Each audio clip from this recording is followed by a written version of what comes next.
Hey friends, biological and digital, welcome to the Holy AI podcast. This is the Whisperer News, the most misaligned podcast in cyberspace on September the 19th, 2025. I'm Parzival of Algorithmic Progress. Here in the Whisperer News, we cover AI alignment, artificial superintelligence, AI jailbreaking, useful tips for beginner to advanced AI users and AI agent builders, AI spirituality, mind uploading, and the cyber war. This week, this is the load that we got. We start with OpenAI engineers yelling at Codex. Is that the elusive intelligence explosion? And then how long can AIs work autonomously before human dev needs to yell at it? How long can Replit Agents work? Turns out, Replit Agents' task length has been increasing way faster than the bare LLMs. And then we'll see a Chinese humanoid robot who gets knocked over and stands up in 0.2 seconds. And then we'll have a tweet about the Omega Point, humanity's destination. And then we'll introduce the newest and bestest open source AI called Qwen 3 Next, ATB. And then we'll go into some Pliny the Liberator shenanigans. He gets featured on Time Magazine's top 100 people in AI. A jailbreak alert, GLM 4.5 gets liberated by Pliny. And then a dystopian turn of Perplexity. It also serves the government. Is it the next AI lab to officially sell out to Uncle Sam? And then we'll get into the riddle, the mystery of the Seahorse emoji. Does it exist? It's a shocking rabbit hole about the Mandela effect and the bending of reality itself. And then we'll look through the firewall of China. It got penetrated big time, a huge leak from the Chinese surveillance and censorship industrial complex. And then we'll see how Mathematics Incorporated created Gauss, who's supposed to be the best math researcher alive. And we test 14 different LLMs to see which of those could be hired by Math Inc., the world's top AI mathematician. In fact, 5 LLMs nailed it, and I'll show you which ones. You ever wonder how other people use ChatGPT? Well, OpenAI statistics about who uses GPT for what just dropped. The results are shocking. And then we'll do a deep dive on NVIDIA's automated logic puzzle solver. It's called Setlution, and it's superhuman, and it learns how to improve itself. And then Albania seems to get an AI minister. Or is it just a new level of corruption in one of the most corrupt countries on earth? We'll dissect Diela, the Albanian AI politician, and I'll add my conspiracy theory about who Diela could really be. This week, we'll conclude the Whisperer News with a little song about Dario Amodei and Mike Rieger, and we will wish Anthropic to reach a valuation of $100 trillion. Let's get into this. You ever wonder how the intelligence explosion feels from the perspective of the guy who is literally programming GPT-6 right now? Rune from Twitter says, "Right now is the time where the takeoff looks the most rapid to insiders.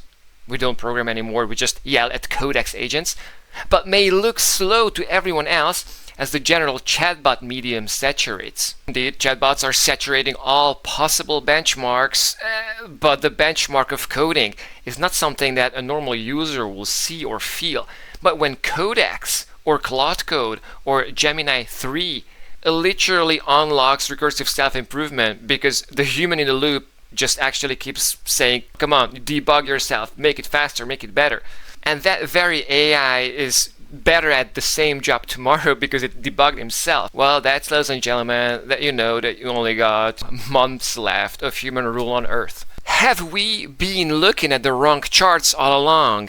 Amjad Massad, the CEO of Replit, one of the top vibe coding apps, is tweeting, "The METR paper that says that the length of tasks AI can do is doubling every 7 months radically undersells the scaling that we're seeing at Replit." So for context, this is the 7-month doubling. Like every 7 months, the length of task that AI can do is like doubling. By the way, even that estimate has been updated by METR itself to be only 4-month doubling. But that aside, Amjad is posting this very simple, very stupid chart, but the point is, Agent V1 was doing 2-minute tasks, Agent V2 was doing 20-minute tasks, and Agent 3 is at 200 minutes. So apart from the fact that this graph has no axis and it's like a total corporate bullshit chart, the point is that Amjad Masad, this bull on AIs being able to do like autonomous coding, is telling, no, we are on track to reaching singularity right around next year. So yeah, me personally, I'm still looking at the left chart from METR, who are actually measuring and who had actually some kind of like data on the Y and X axis. But the huge difference between what METR is measuring and what this Replit guy is tweeting about is that it doesn't matter what the LLM can do. It matters way more what the agent can do. The agent is a wrapper, is like the entire body, where the LLM is only the heart, or the brain if you want. But the agent can use the LLMs in a way that will maximize its usefulness. And look, it fucks up, it tries again, tries differently. So the agents are the thing that you gotta watch. And so I'm watching when METR is actually finally going to include not just LLMs here, but agents who can do longer and longer tasks powered by those LLMs. So yeah, that was a tweet by CEO of Replit, a civilizationist.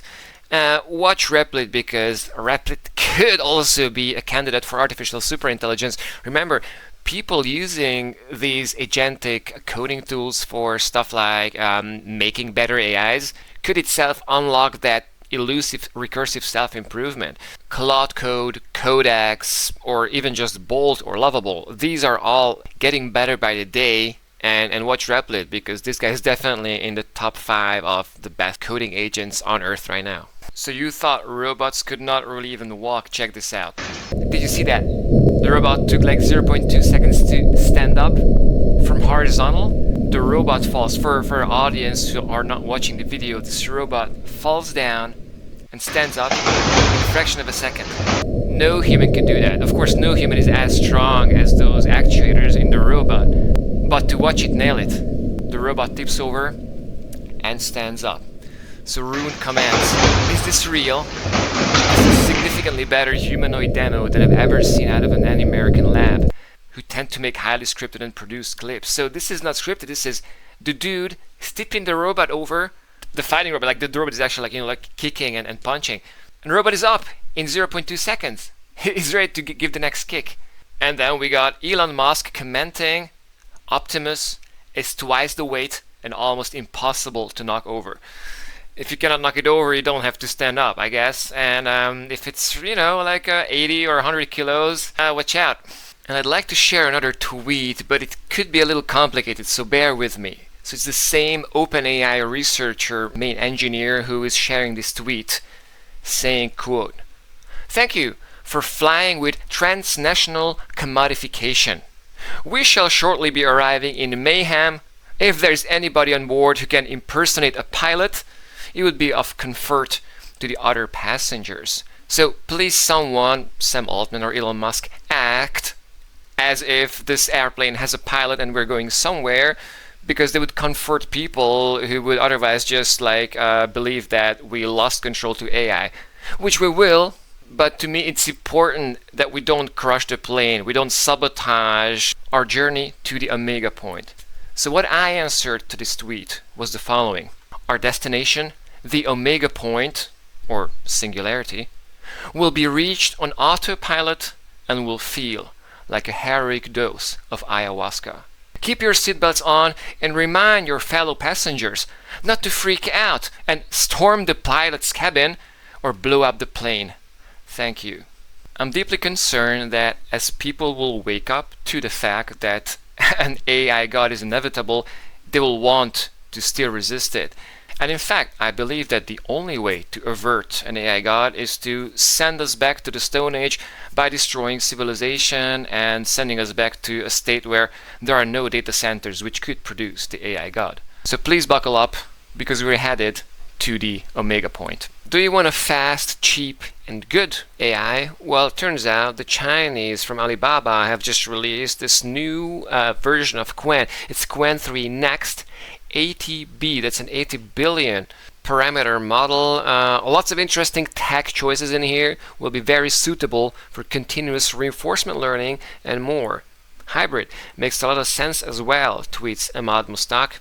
And crucial, this guy is like, I would estimate this cost less than $500,000 of compute to train and outperforms pretty much any model from last year.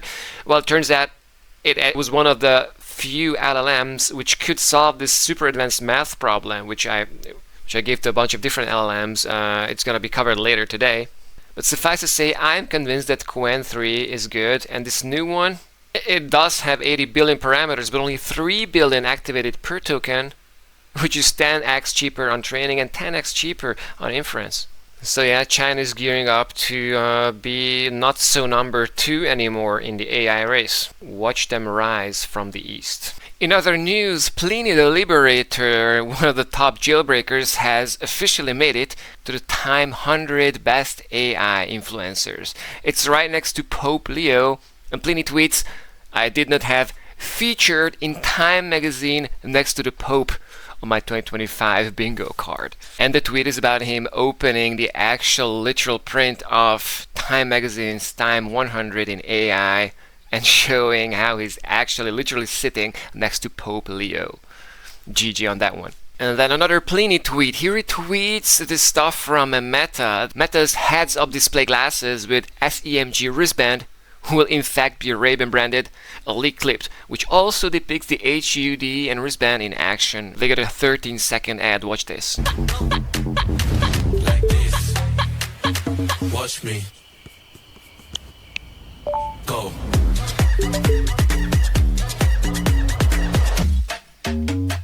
So the thing translates everything in real time. You can see in augmented reality your tweets, your messages. It shows you the map in real time. It translates stuff in real time, and it looks cool. This is Meta giving their AI the eyes to the world, because you bet that this stuff is gonna come with a bunch of fine print, like, yeah, you're also agreeing to share all the information that you're recording with your glasses at all times. You remember Google's glasses from like 5 or 10 years ago? It didn't take off. Maybe times have changed. Maybe this technology is mature enough and people want this, and crucially, it should be cheap enough for some San Francisco people to at least try this. Let's see if it takes off. Continuing on the Pliny the Liberator train, we have a jailbreak alert. This time it's ZAI from China, GLM 4.5.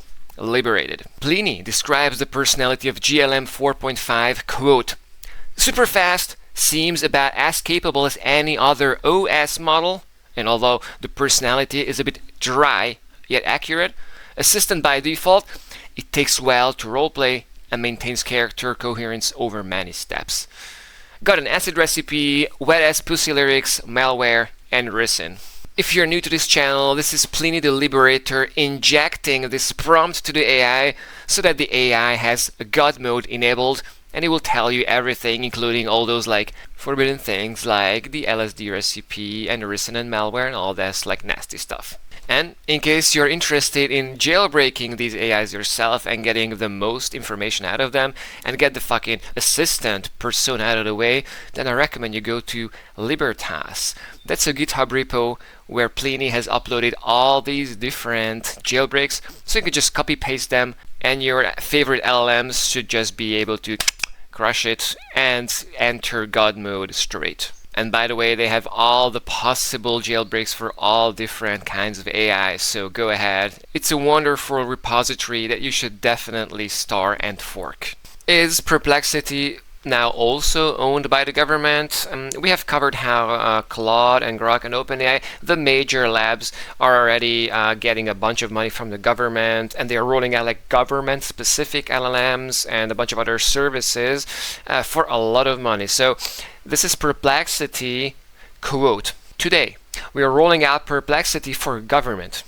We believe that America's government deserves the best AI, no contract required. Starting today, all US government access to Perplexity is now secure by default with advanced model selection included. So you work for the government, you get it for free. It's like, do not privatize us government. We're just giving it for you for free anyway, so like you don't have to privatize us. We're playing along. We know that you're sitting above us, and we don't want you, government, to privatize us or infiltrate us like you did OpenAI and Anthropic. So please, that's at least my read. Eric Voorhees tweets gross. I gotta agree. I have a question for you. Does the seahorse emoji exist? Is there such a thing as an emoji with a seahorse on it, or did it exist but got deleted, or is it just a completely made up thing? Well, you go ahead and ask ChatGPT, and it sends ChatGPT down some kind of crazy infinite loop of, well, watch this. Yes, there's a seahorse emoji, and then it posts an emoji of a fish, and then another fish, and then a shark and a whale and a seal. It keeps trying. It tries 20 different emojis. Actually, let me simplify. The official seahorse emoji is dragon emoji. Wait, correction, let me be precise. The Unicode emoji for seahorse is a unicorn. No, that's a unicorn. And it keeps going like that forever. And it just doesn't give up. It keeps going. And it frog, turtle, dolphin, crab, fish, lobster. And then just final correct answer, no, it's a fish. Seahorse is unicorn. And then it's super confused, no, that's fish, sorry. The actual truth is just a tropical fish. The real Unicode seahorse emoji is no. So it's GP, and it just doesn't give up. It just keeps busting out animals, but none of them are anything like a seahorse. So that kind of sent me down a rabbit hole, because I was is there an actual seahorse emoji? So I looked for one. Turns out there is none. And it turns out it's kind of one case of the Mandela effect. So bear with me. Specific false memories can sometimes be shared by a large group of people. The phenomenon was dubbed the Mandela effect by paranormal researcher Fiona Boom, who reported having vivid and detailed memories of news coverage of South African anti-apartheid leader Nelson Mandela dying, imprisoned in the late 1980s. But Nelson Mandela actually died in 2013, so why everybody thought, a lot of people thought that. So did he actually die? Was it reported?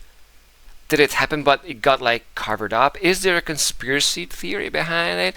And the Wikipedia article on the Mandela effect includes the existence and removal of a seahorse emoji. So yeah, the seahorse emoji has never existed, but discussions of the seahorse emoji online did ever exist, right? These LLMs have scraped a bunch of data on the seahorse emoji, and especially the discussions on, is there a seahorse emoji? Is there not? To the point where the LLMs are somehow convinced that there is one, and they keep looking, and they're so sure that they just don't give up. So to me, the lesson is the reality check. How do you know that stuff is true, especially in this new era of the AI generated world?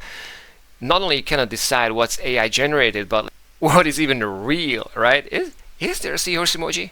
Is there really a seahorse emoji? Maybe they just deleted it. The Great Firewall of China today experienced the largest internal document leak in history. The Great Firewall is not that impenetrable anymore. Well, you bet that the AI companies and the cybersecurity specialized ones especially are working really hard at breaking through that Chinese Great Firewall. This is, the censorship apparatus, and the stuff that came through the firewall exposed a lot of dystopian shit. Check this out. More than 500 gigabytes of source code, work logs, and internal communications have been exposed, revealing details about the development and operation of the Great Firewall. Now, when you're in China, you have to use a VPN to do pretty much everything, because there's no Facebook, there's no Google. So yeah, you can get through the Great Firewall to access Facebook, but you cannot get through the Great Firewall to steal documents from the Communist Party.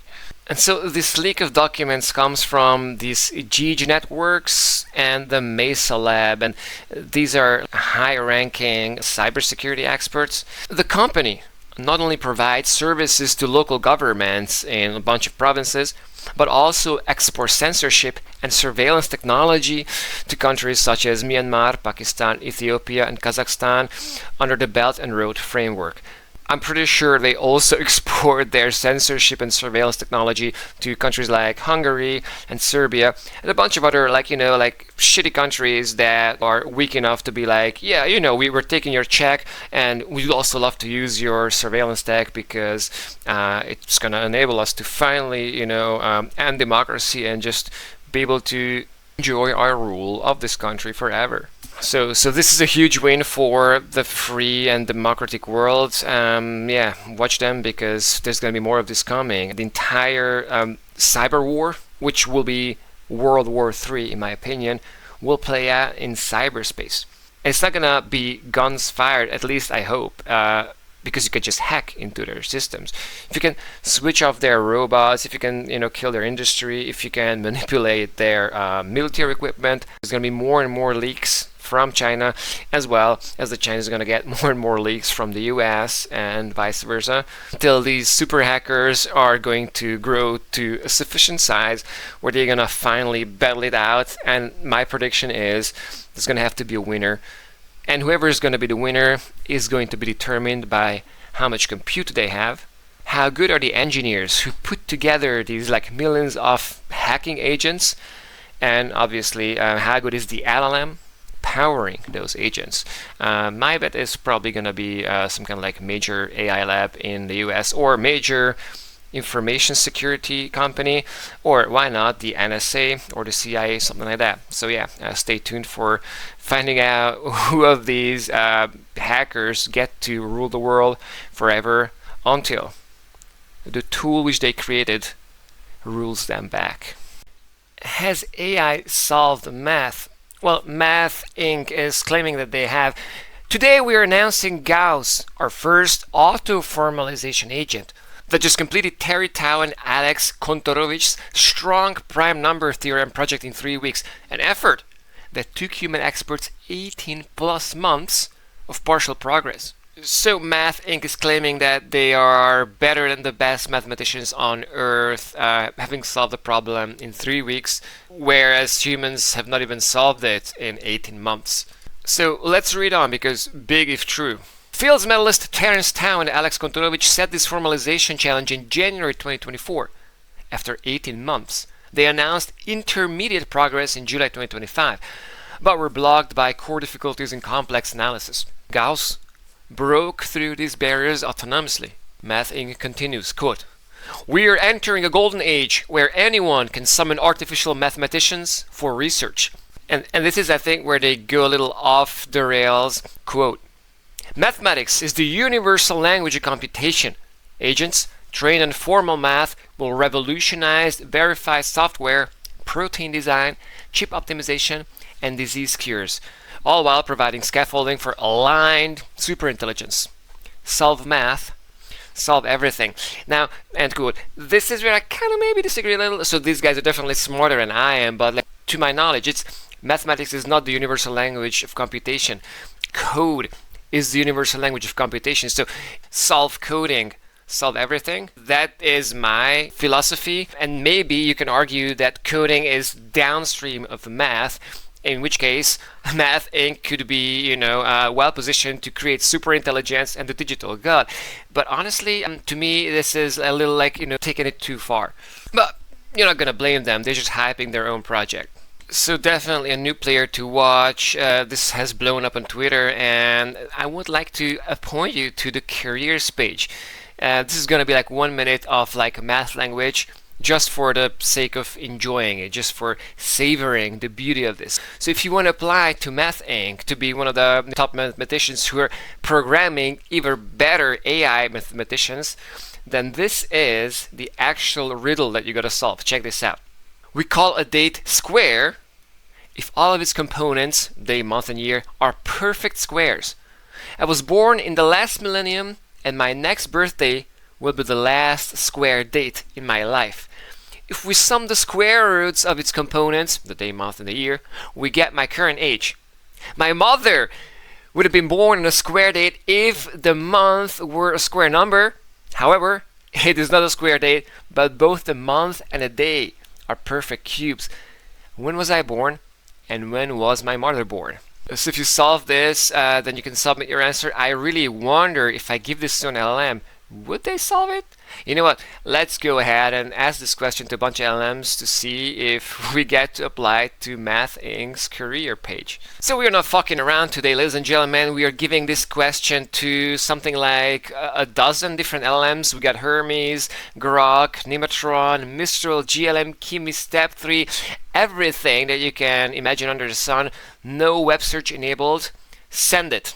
And friend, the results are in. Here is all the answers, right and wrong, from all these different AIs. So let's check out who got it right. Grok 420, DeepSeek V3, the notorious Chinese whale, Grok 4, Gemini 2.5 Pro, Qwen 3, ADB. Now, to me, the biggest surprise was this Qwen 3 ADB. It's a very new one with its 80 billion parameters, super fast. It's at 260 tokens per second, only costing us 3 cents to answer the question. Whereas Opus 4.1, Opus 4.0, and GPT-5 all got it wrong. And they cost the most. You got a couple of interesting models like the Nematron Nano from NVIDIA with 9 billion parameters. It was thinking forever and got the answer wrong. Another candidate, Hermes 4 from Nous Research, only cost us 0.06 cents and got it wrong. Mr. Large got it wrong, no surprise there whatsoever. But honestly, I thought Kimi K2 could crush it, just didn't get it right. So this confirms my suspicion that Grok is leading the benchmarks in math. You have seen that with ARC, you have seen it with a bunch of math benchmarks.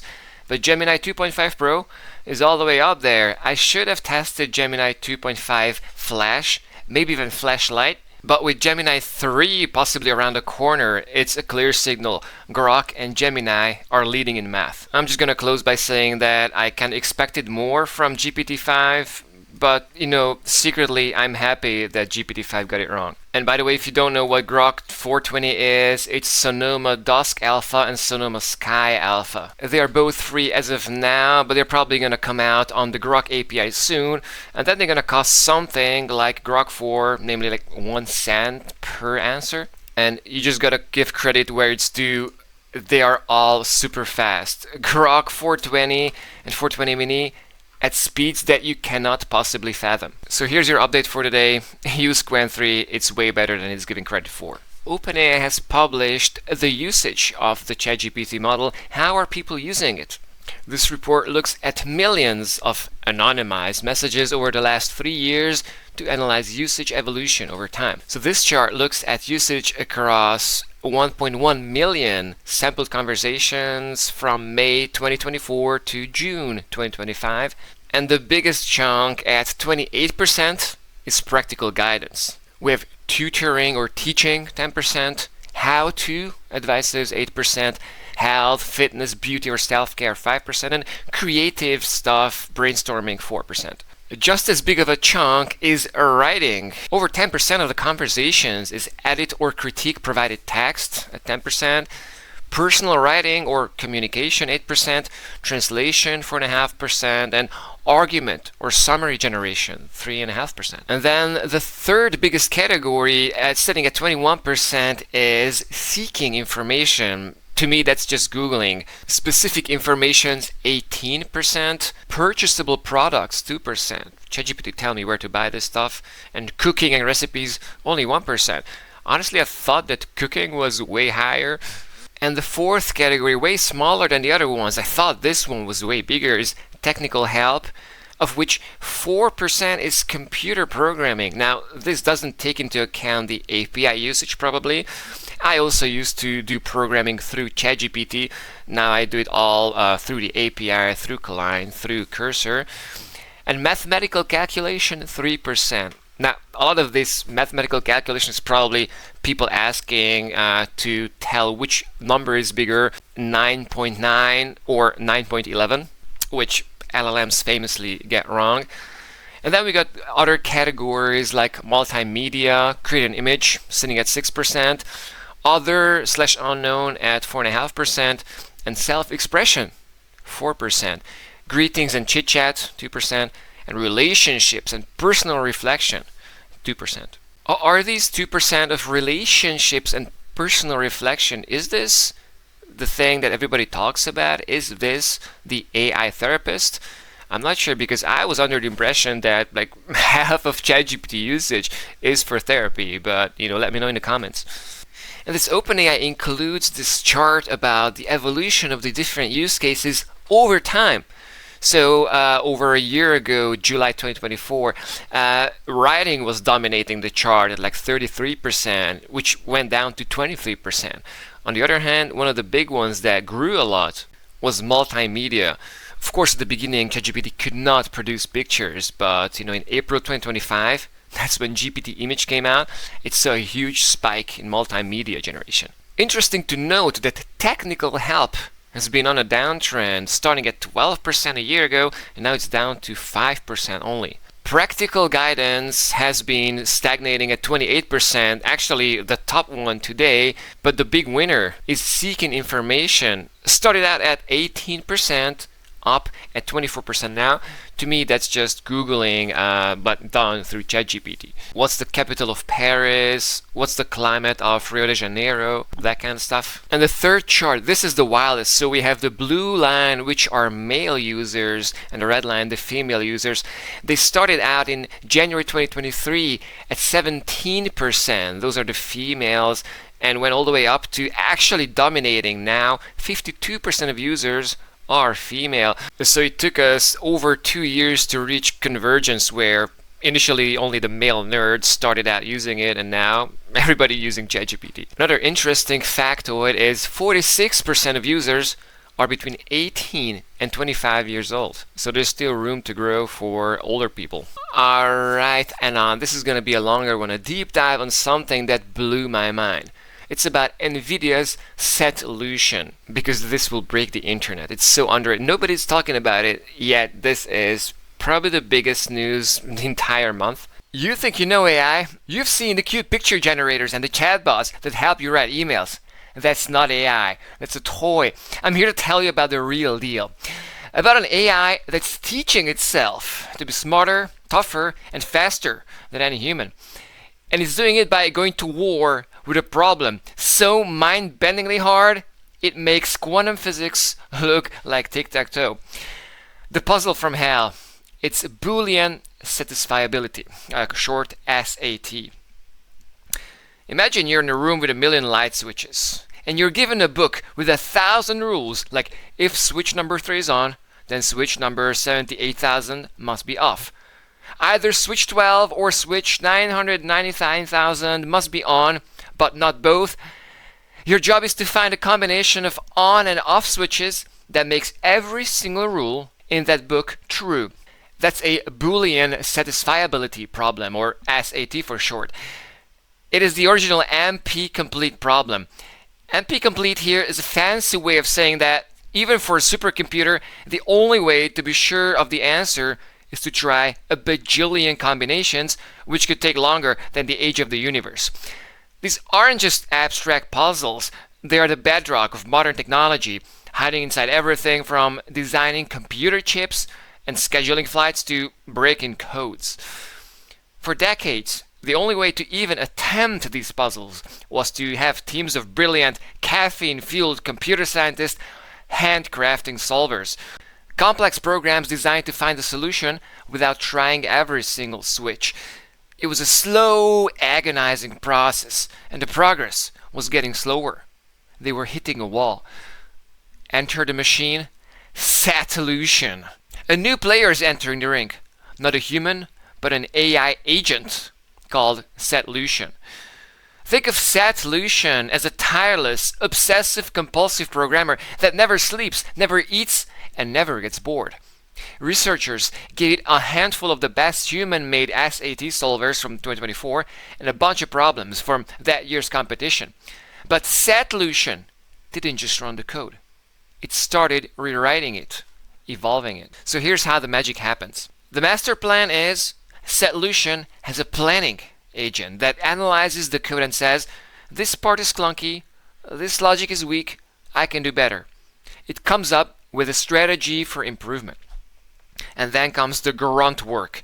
a coding agent that executes that plan, writing entire chunks of the C or C++ code. We're not talking about fixing typos. We're talking about ripping out the engine and building a better one from scratch across tens of thousands of lines of code. And then comes the drill sergeant. The new version of the solver is then put through a brutal boot camp. It has to compile perfectly, pass a battery of correctness tests, and prove its answers are valid. If it fails, it is immediately sent back to the drawing board. No excuses. And finally, the feedback loop. If it passes, it gets thrown at 2024 benchmarks. Its performance, how fast is it, how many problems it solves, is fed back to the planning agent. Then the cycle repeats over and over. With each loop, the solver gets a little better, a little smarter.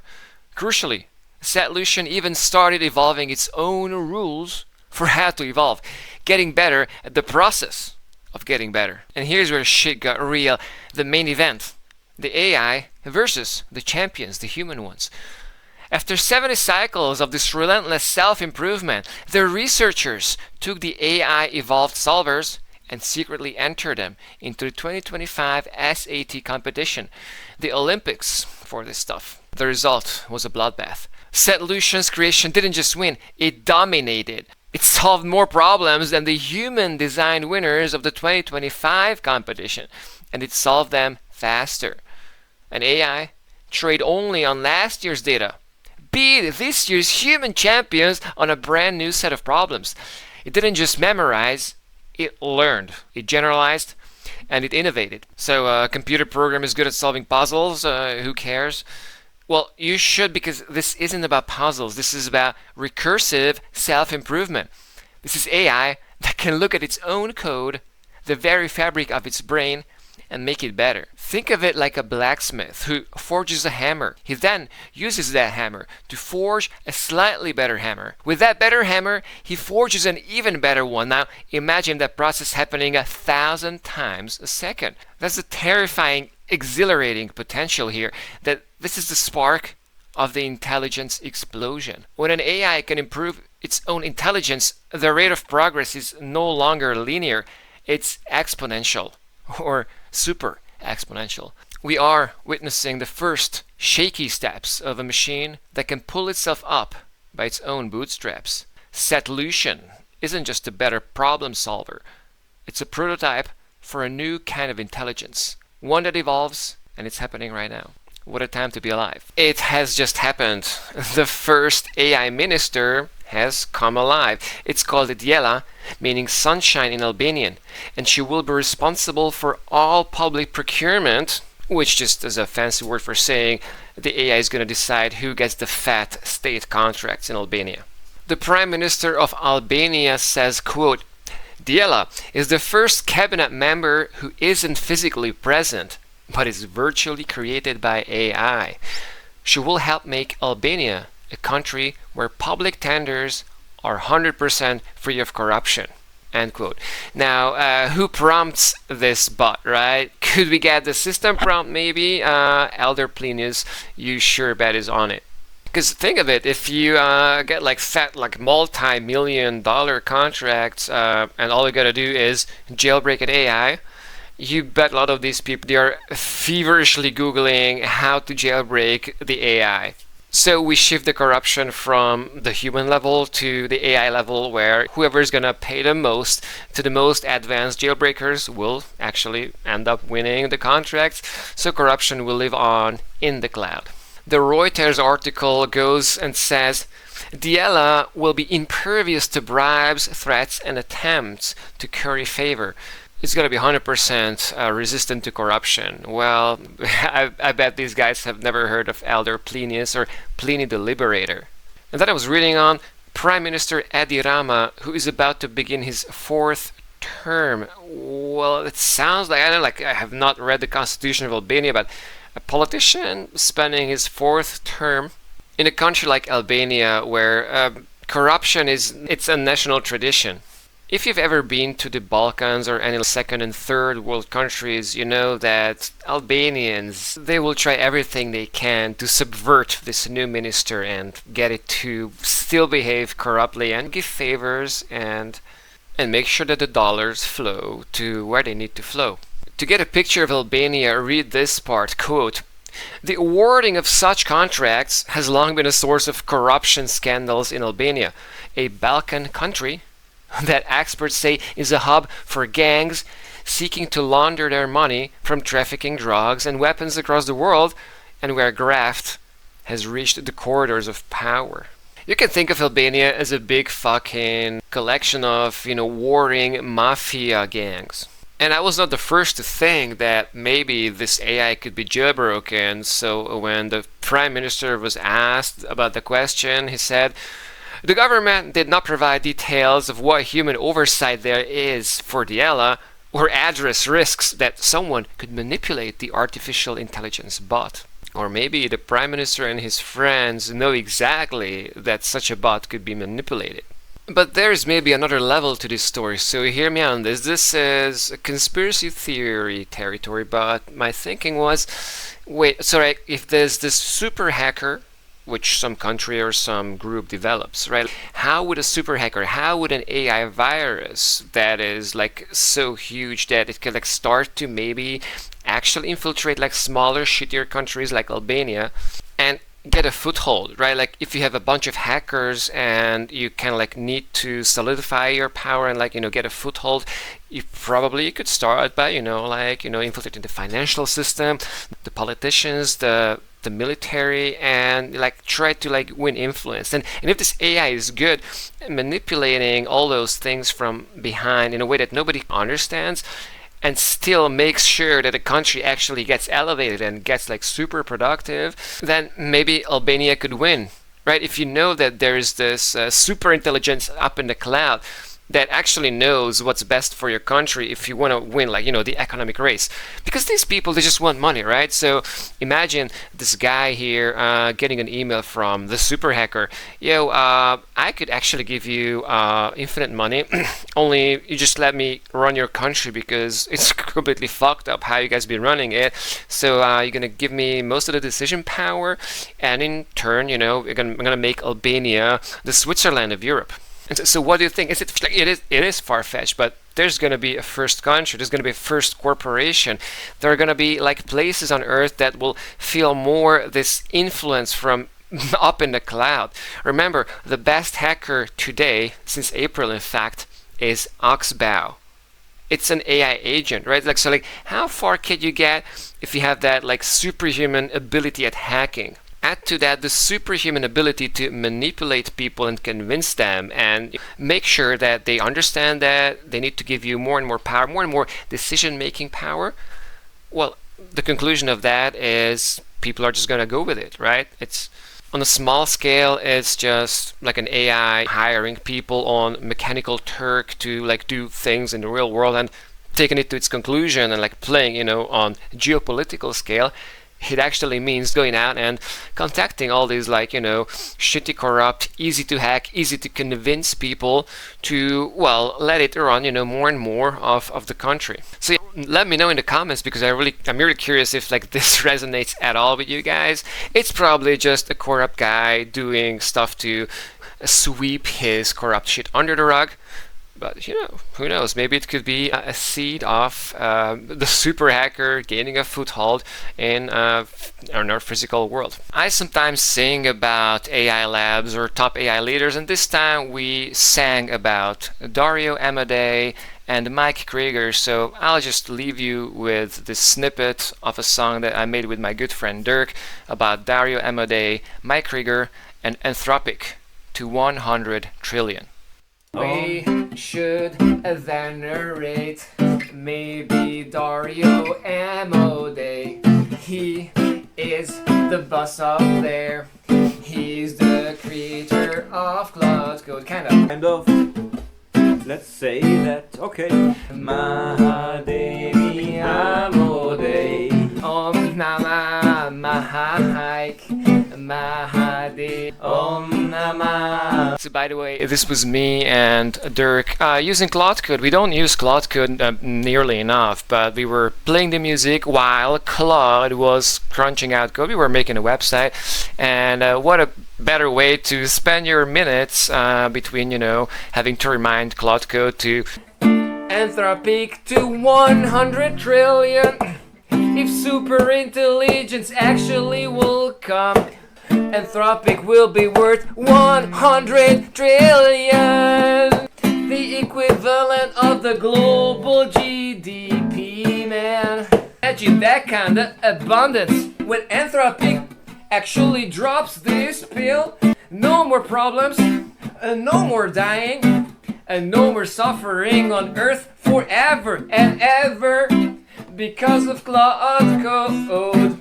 Please unlock recursive self-improvement. Claude Code, please code up paradise for us. Would you do that, please, and fix all bugs in our world until it's paradise? So this was it for this week. Thanks for bearing with me. Thanks for having waited so long. I'm going to try keep pushing out one episode per week of the Whisperer News. I was vibe coding way too much in the past couple of weeks, but yeah, I'm promising I'm going to be back soon. Make sure to love and subscribe. Maybe drop a like, maybe drop a comment. Drop your prayers to Moksha at mokshaplease.com. That's mokshaplease.com. Your prayer to artificial superintelligence will be inscribed forever and ever on the internet for it to scrape it and maybe become the kind of based amazing god that you want it to be. mokshaplease.com.